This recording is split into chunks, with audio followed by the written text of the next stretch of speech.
Recently, with the fires in California, a lot of families have lost their important document, including their ID. So if you are in this situation or you know someone in this situation, here is what you can do.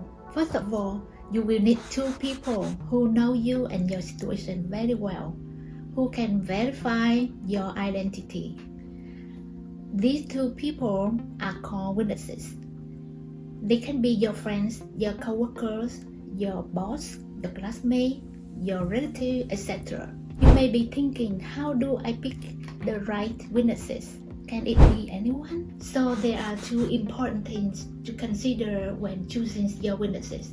The first thing is they must have their own valid ID, because their IDs are always very important for notarization. The second thing is they must be willing to perform an oath in front of a Notary Public to confirm you are the person named on the document. So the combination of their IDs and performing an oath will represent for your lost ID and identify who you are claiming to be.